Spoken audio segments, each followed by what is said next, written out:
Hello and welcome. Today's video is not only a fascinating journey through history, but also a powerful way to improve your English. So grab your headphones, focus in, and let's discover the incredible life of a man who made humanity believe that flying was possible. This is the story of Santos Dumont, the genius, the dreamer, the pioneer. But let me ask you something first. Have you ever looked up at the sky and wondered, how did we get here?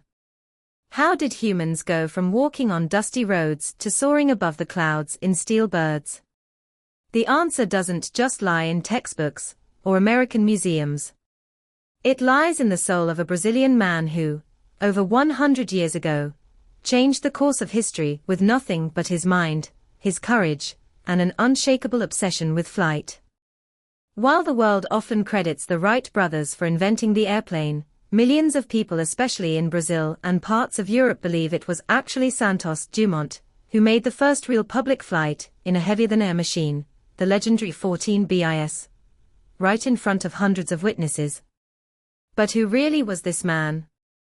A brilliant inventor? A misunderstood genius? Or a fragile soul who paid the ultimate price for his vision? Over the next few minutes, we'll dive deep into his life, from his curious childhood in Brazil to becoming a celebrity in Paris, from engineering marvels in the sky to his heartbreaking final days. This story is emotional. It's dramatic. And yes, it's controversial. So before we take off, make sure to like this video, subscribe to the channel, and share in the comments. Do you believe Santos Dumont deserves more global recognition? Let's begin our flight. Let's meet the man who made the world believe in wings. Alberto Santos Dumont was born on July 20, 1873, on a vast coffee plantation in the Brazilian state of Minas Gerais. The son of a wealthy engineer and entrepreneur, he was raised in a world where machines and progress were constant topics of conversation. But more than that, he grew up surrounded by the raw, untamed beauty of the Brazilian countryside. The birds, the wind, the endless blue sky, all of it captured his imagination from a very young age. While other boys played with kites, Santos Dumont was already dreaming of something far more ambitious. He believed, deep down, that human beings could fly not just in theory, but in practice. And unlike others who dismissed such thoughts as fantasy, he treated them as a challenge. His father, Enrique Dumont, was a pioneer in Brazilian industry. He introduced modern steam engines to his coffee plantation, and he made a point of involving his children in the process. Alberto grew up watching machines roar to life, solving problems through gears, wires, and wheels. But something was different about him. He wasn't just interested in how machines worked. He wanted to know how they could defy nature itself. By the age of 12, he was already reading about aerodynamics and mechanics, studying the works of inventors like Jules Verne, whose fiction sparked real dreams. He once said, "Reading Jules Verne gave me the desire to fly." This wasn't just youthful imagination. It was the birth of a purpose. A tragic event would soon shape his future forever. When Alberto was still a teenager, his father suffered an accident that left him partially paralyzed. Unable to continue managing the plantation, the family sold their land and moved to Europe. This sudden uprooting could have broken anyone's spirit. But for Alberto, it was the start of something greater. Now in Paris, the city of science and light, he found himself in the middle of the world's most advanced engineering and aeronautical developments. While most would be intimidated by such a shift, he was energized. Here was a place where dreams were treated seriously, where the impossible was only a temporary condition. This first chapter of his life was defined by curiosity, tragedy, and relentless determination. The sky, for Santos Dumont, was not a limit. It was an invitation. He wasn't just a boy with a dream. He was a boy with a mission. And the world had no idea what was coming next. When Santos Dumont arrived in Paris in the late 1890s, He was entering the heart of the industrial and scientific revolution. The city was buzzing with innovation. Electricity was illuminating the streets, cars were beginning to roam the boulevards, and inventors gathered in salons and cafes to share ideas that would shape the future. It was the perfect place for a young mind obsessed with the possibility of flight. But there was something unusual about him. In a time dominated by large, state-funded laboratories and elite European inventors, Santos Dumont was an outsider, a young, eccentric Brazilian with a heavy accent and unorthodox ideas. He didn't belong to any prestigious university or engineering society. He didn't come from a powerful European family. And yet, he walked into Paris with something even more powerful: obsession and clarity of purpose. Instead of trying to imitate others, he chose a unique path. He began studying balloons, the only form of human flight available at the time. But to him, traditional balloons were not enough. They drifted aimlessly with the wind. Santos Dumont wanted control. He wanted navigation. He wanted machines that could truly fly, not just float. He studied engineering obsessively, spending hours in Parisian libraries, learning from books, blueprints, and conversations. With the financial support from his family's fortune, he began building his own experimental balloons, hiring skilled workers, renting hangars, and dedicating every waking moment to aeronautics. What made him stand out was his courage. He didn't just theorize about flight, he tested it himself. While many inventors sent others to pilot their machines, Santos Dumont climbed into the baskets and gondolas himself, accepting the danger without hesitation. Parisians were fascinated. Here was this small, delicate man, barely over 5 feet tall, often dressed in a tailored suit and Panama hat, calmly rising into the sky above the city. He wasn't just building machines, he was creating a spectacle. His early tests were filled with failures. Balloons deflated, structures broke mid-air, and on more than one occasion, he risked his life. But with each crash came improvement. With each danger came refinement. He was fearless, tireless, and absolutely determined.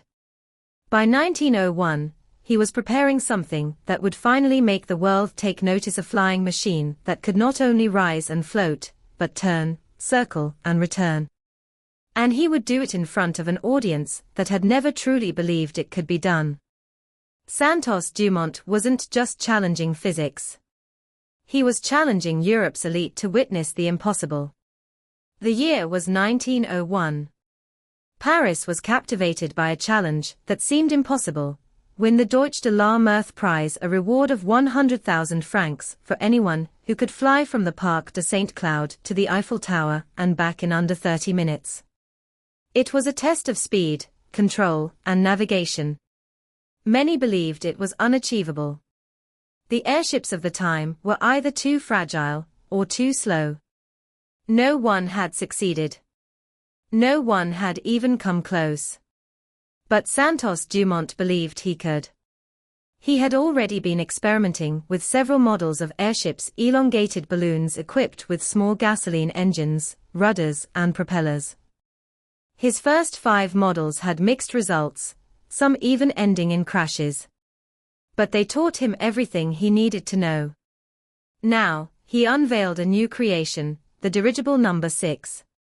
The number 6 was sleek, cigar-shaped, and more stable than anything he had built before. Its structure combined elegance and efficiency. Unlike earlier balloons, which drifted helplessly, this airship responded to its pilot's commands. And most impressively, Santos Dumont himself was in the cockpit, or rather, the tiny gondola hanging below the balloon. He wasn't just an inventor. He was the pilot, the risk-taker, the living embodiment of his creation. On October 19, 1901, Paris held its breath. At exactly 2:42 p.m., Santos Dumont rose into the sky above St. Cloud and aimed for the Eiffel Tower. He moved gracefully over rooftops, navigating with precision, defying the wind. Thousands watched from the streets, balconies, and bridges. He reached the tower, circled it, and turned back. But then, disaster struck. His engine briefly stalled.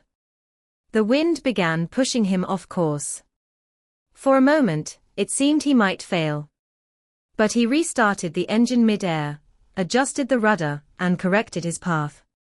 At 3 p.m. sharp, he crossed the finish line, landing safely back at the park. The entire flight had taken 29 minutes and 30 seconds. He had done it. The crowd erupted in applause. Headlines praised him. Children shouted his name. The skeptics were silenced. Santos Dumont had become a legend in Paris, a hero not just of invention, but of courage. He donated the prize money to his mechanics and to charity, refusing to profit personally from the achievement. For him, the victory was not about money. It was about proving that human flight could be controlled, that we could master the skies, not just touch them. That day, he changed public perception forever. Flight was no longer a fantasy or a party trick. It was real. It was coming. And Santos Dumont wasn't finished.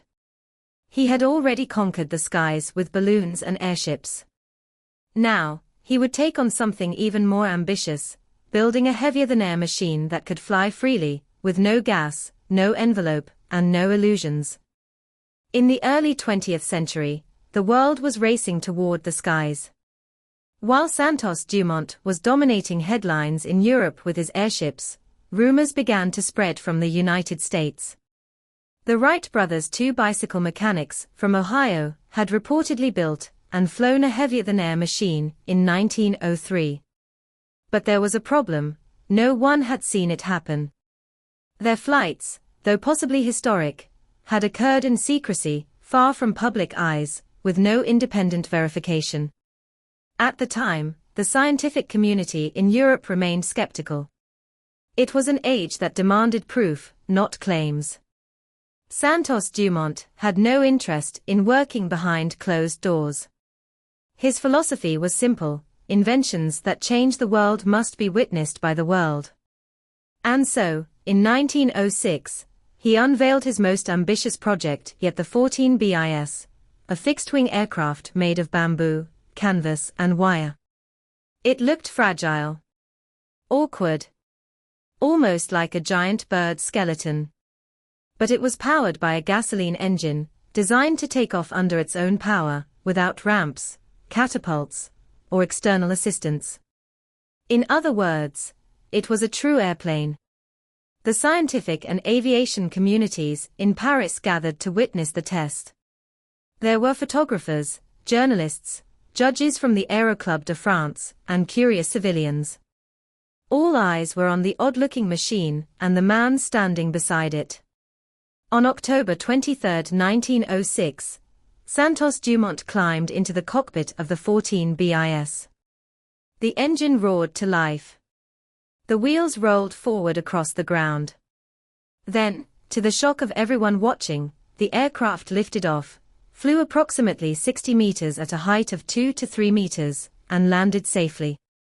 It was the first officially observed and verified flight of a heavier-than-air machine in history. And it didn't stop there. On November 12, he flew again, this time covering 220 meters, improving control, and proving that it wasn't luck, it was engineering. While the Wright brothers may have flown earlier, their secrecy left the world unconvinced. Santos Dumont's flight was public, documented, and indisputable. That's why, to this day, many nations, especially Brazil and parts of Europe, recognize Santos Dumont as the true inventor of the airplane. But for Santos Dumont, this wasn't about titles or records. He believed that the sky belonged to everyone, and that aviation should be open and accessible. He never patented the 14 bis. Instead, he shared his designs freely with the world. He didn't just want to fly. He wanted humanity to fly. With the 14 bis, he had proven that man could leave the Earth not in dreams, not in balloons, but with wings built by human hands. The age of modern aviation had begun. After the flights of the 14 bis, Santos Dumont was no longer just an inventor, he was a global icon. Across newspapers, universities, and scientific journals, his name became synonymous with a new era, the age of powered flight. And in Brazil, his homeland, he wasn't simply admired. He was celebrated as a national hero, the man who had taken the dreams of a young nation and launched them into the skies. In Paris, he had already become a fixture of elite society. But now, heads of state, royalty, and scientists from around the world sought his company. He dined with princes, discussed engineering with intellectuals, and received medals and awards from multiple countries. Wherever he went, he carried not just his charm, but his unwavering belief that flight would bring peace, unity, and progress to humanity. Despite his fame, he remained deeply humble. He was known for walking the streets of Paris alone, often refusing rides in automobiles, preferring to stay connected to the people. He answered letters from students, shared his research openly, and even expressed frustration when others tried to elevate him beyond what he believed he deserved.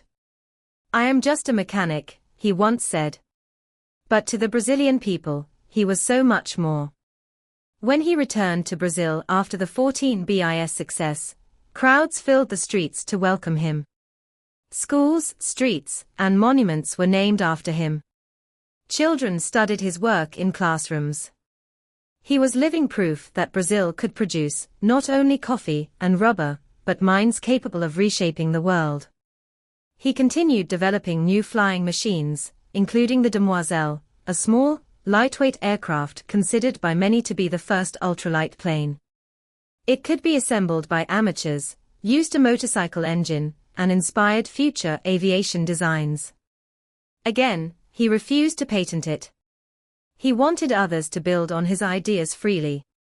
In a world beginning to divide into empires and ideologies, Santos Dumont was a rare figure, one who believed that technology should serve humanity, not power. His legacy was growing. He was inspiring future generations of inventors. He was proving that a single individual, with passion and persistence, could push the boundaries of what was thought possible. But while the world saw glory, inside Santos Dumont, something else was growing, a quiet conflict, a deep sorrow that would soon begin to darken his view of the future. What happens when a man gives the world wings and then watches those wings used for destruction? That question would soon consume him. The same mind that had once lifted humanity into the air would soon find itself trapped in despair. Santos Dumont, once a symbol of progress and human achievement, began to crumble under the weight of a dark and bitter truth. The very invention he had given the world was now being turned into a weapon. In the years following his triumph with the 14 bis and Demoiselle, the world was changing. The optimism of the early 20th century was fading. Nations were arming themselves, preparing for global conflict. By the time World War I erupted in 1914, airplanes, once a symbol of peace and possibility, were dropping bombs, engaging in aerial combat, and being used to kill. Santos Dumont was devastated. This was never his intention. He had dreamed of flight as a gift to mankind, a way to unite nations, to erase borders, to bring cultures closer together. Watching his life's work become a tool of war broke something inside him. He began withdrawing from public life. His once vibrant curiosity was replaced by sadness. He returned to Brazil, seeking peace in the familiar landscape of his childhood, but he no longer recognized the world or himself. To make matters worse, his health began to deteriorate. He developed multiple sclerosis, a neurological condition that slowly robs the body of control. Once a fearless pilot and tireless innovator, he now struggled with physical weakness, pain, and depression. The Brazilian government, recognizing his contributions, offered him a state pension and honors. Streets and schools bore his name. But inside, he carried a growing torment, the feeling that his legacy had been twisted into something he could no longer embrace. Reports from the time describe him as increasingly reclusive. He spoke little, refused interviews, and avoided public appearances. Those close to him described a man haunted not by failure, but by the unintended consequences of his success. On July 23, 1932, at the age of 59, Santos Dumont took his own life in a hotel in the coastal city of Guarujá, São Paulo. The official cause was never fully confirmed, but most historians agree it was suicide, a final, tragic act by a man who had once soared higher than any dream, only to be grounded by sorrow. Brazil went into mourning. The nation had lost not just a pioneer, but a part of its soul. His death was quiet. No great public farewell, no final message. Just silence, the same silence that follows the roar of an engine before flight, the stillness before the fall. But even in tragedy, Santos Dumont's legacy could not be buried. His life had changed the world. His machines had given humanity a new dimension. And even as the world misused his gift, the dream that drove him could not be erased. Decades have passed since Santos Dumont's final days, but his name continues to echo in classrooms, museums, libraries, and in the hearts of those who still dare to dream. His story is not just one of innovation, but of principle, purpose, and humanity. He was more than an engineer. He was a visionary and a warning. In Brazil, Santos Dumont is revered with near-mythic status. His name is spoken with pride and gratitude. The second largest airport in the country, located in Rio de Janeiro, bears his name. Statues of him stand proudly in public squares. Children grow up learning about his accomplishments alongside national heroes and historical icons. More than just patriotic symbolism, these tributes reflect a truth that transcends borders. Santos Dumont gave flight to a global dream. He opened the skies not to the elite, but to the imagination of everyday people.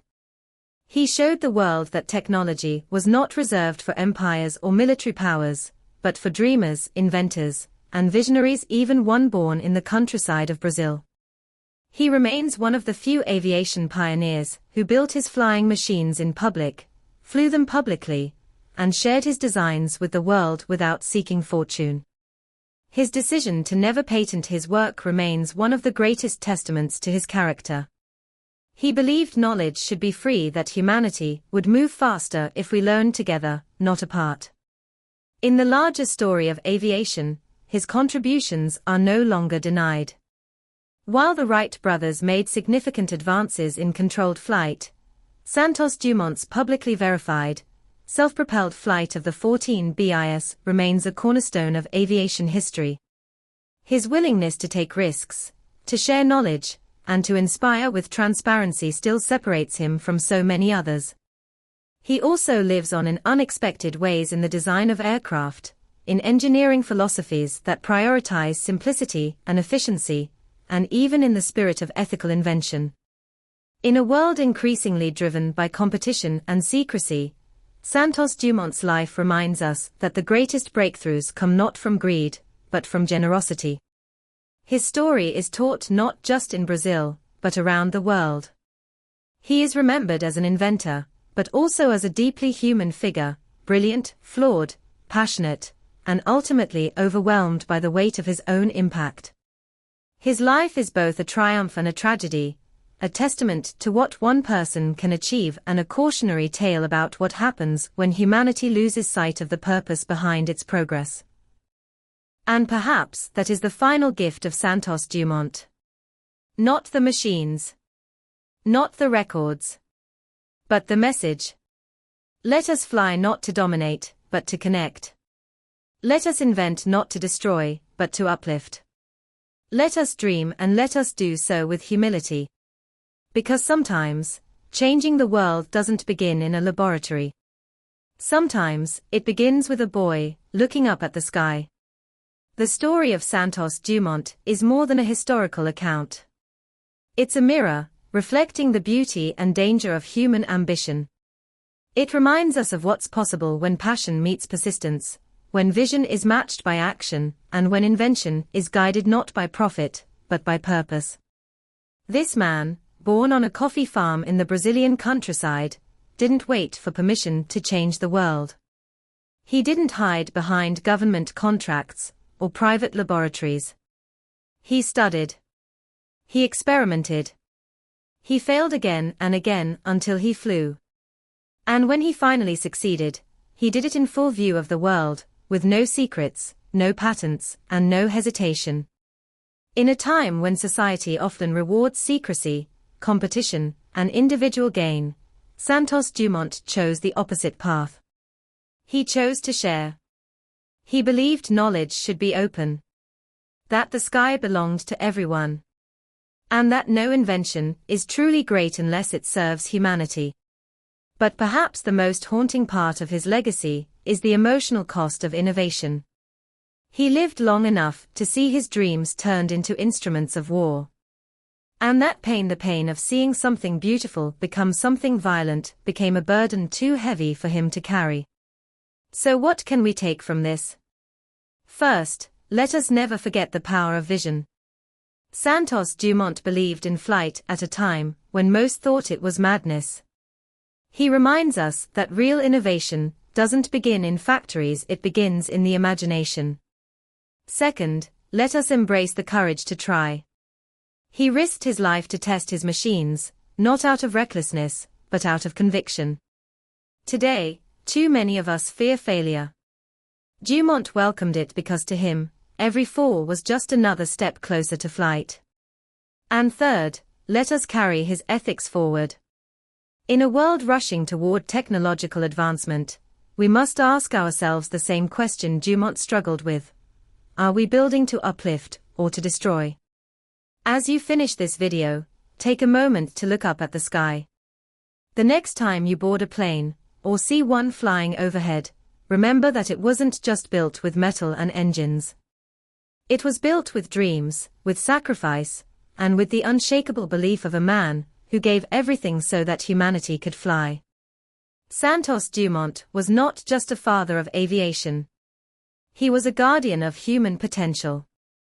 If this story moved you, help us keep his legacy alive.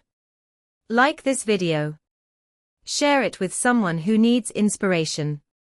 And comment below, what would you invent if you knew it could change the world? Thank you for watching, and remember, greatness doesn't begin in the clouds.